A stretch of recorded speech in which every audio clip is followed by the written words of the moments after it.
శ్రీ గణేశాయ నమః. శ్రీ గురుభ్యో నమః. శ్రీమాత్రే నమః. శ్రీలక్ష్మీ అష్టోత్తర శతనామ స్తోత్రం. ఓం శ్రీదేవ్యువాచ దేవదేవ మహాదేవా త్రికాలజ్ఞ మహేశ్వరః కరుణాకర దేవేశ భక్త అనుగ్రహకారక అష్టోత్తరశతం లక్ష్మ్యా శ్రోతుమిచ్చామి తత్వతః.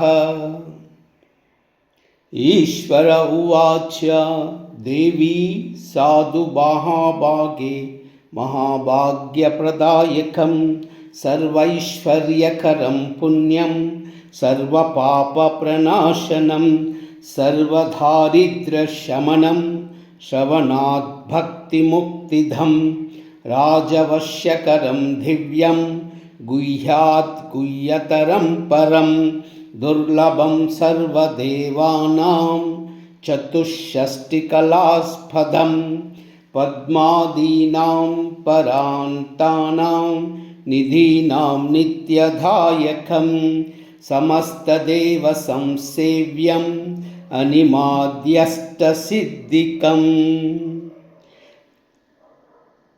కిమత్ర బహువోక్తేన దేవీ ప్రత్యక్షదాయకం తవ ప్రీత్యాద్ వక్ష్యామి సమాహితమనా శృణుః. అస్య శ్రీలక్ష్మీ అష్టోత్తరశతనామ స్తోత్ర మహామంత్రస్య మహాలక్ష్మీస్తు దేవతా క్లీం బీజం భువనేశ్వరీ శక్తిః శ్రీ మహాలక్ష్మీ ప్రసాద సిద్ధ్యర్థే వినియోగః. కరన్యాసః ఓం శ్రీం సూం అంగుష్టాభ్యాం నమః. ఓం శ్రీం సీం తర్జనీభ్యాం నమః. ఓం శ్రీం సాం మధ్యమాభ్యాం నమః. ఓం శ్రీం సేం అనామికాభ్యాం నమః. ఓం శ్రౌ శౌం కనిష్ఠికాభ్యాం నమః. ఓం శ్రం సం కరతలకరపృష్ఠాభ్యాం నమః. అంగన్యాసః ఓం శ్రీం సాం హృదయాయ నమః. ఓం శ్రీం సీం శిరసే స్వాహా. ఓం శ్రూం సూం శిఖాయై వౌషట్. ఓం శ్రీం సేం కవచాయ హుం. ఓం శ్రౌం సౌం నేత్రత్రయాయ వౌషట్. ఓం శ్రౌం సం అస్త్రాయ ఫట్. ఓం భూర్భువస్సువరోమితి దిగ్బంధః.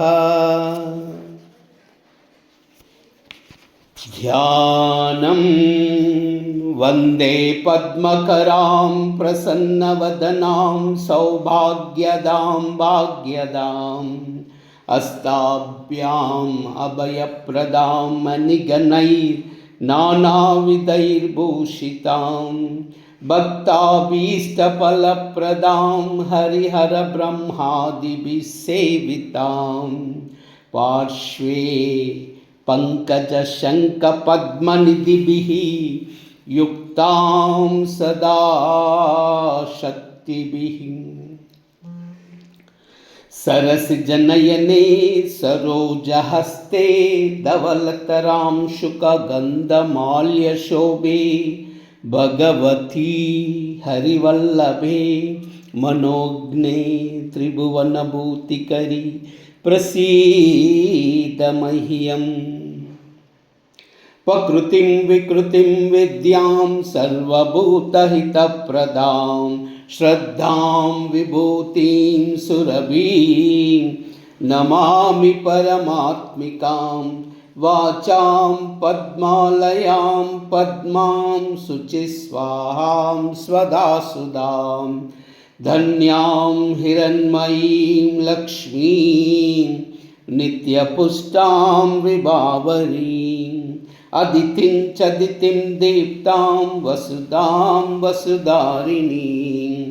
నమామి కమలాం కాంతాం కామాక్షీ క్రోధ సంభవాం अनुग्रहप्रदां बुद्धिम् अनगां हरिवल्लभाम् अशोकाम् अमृतां दीप्तां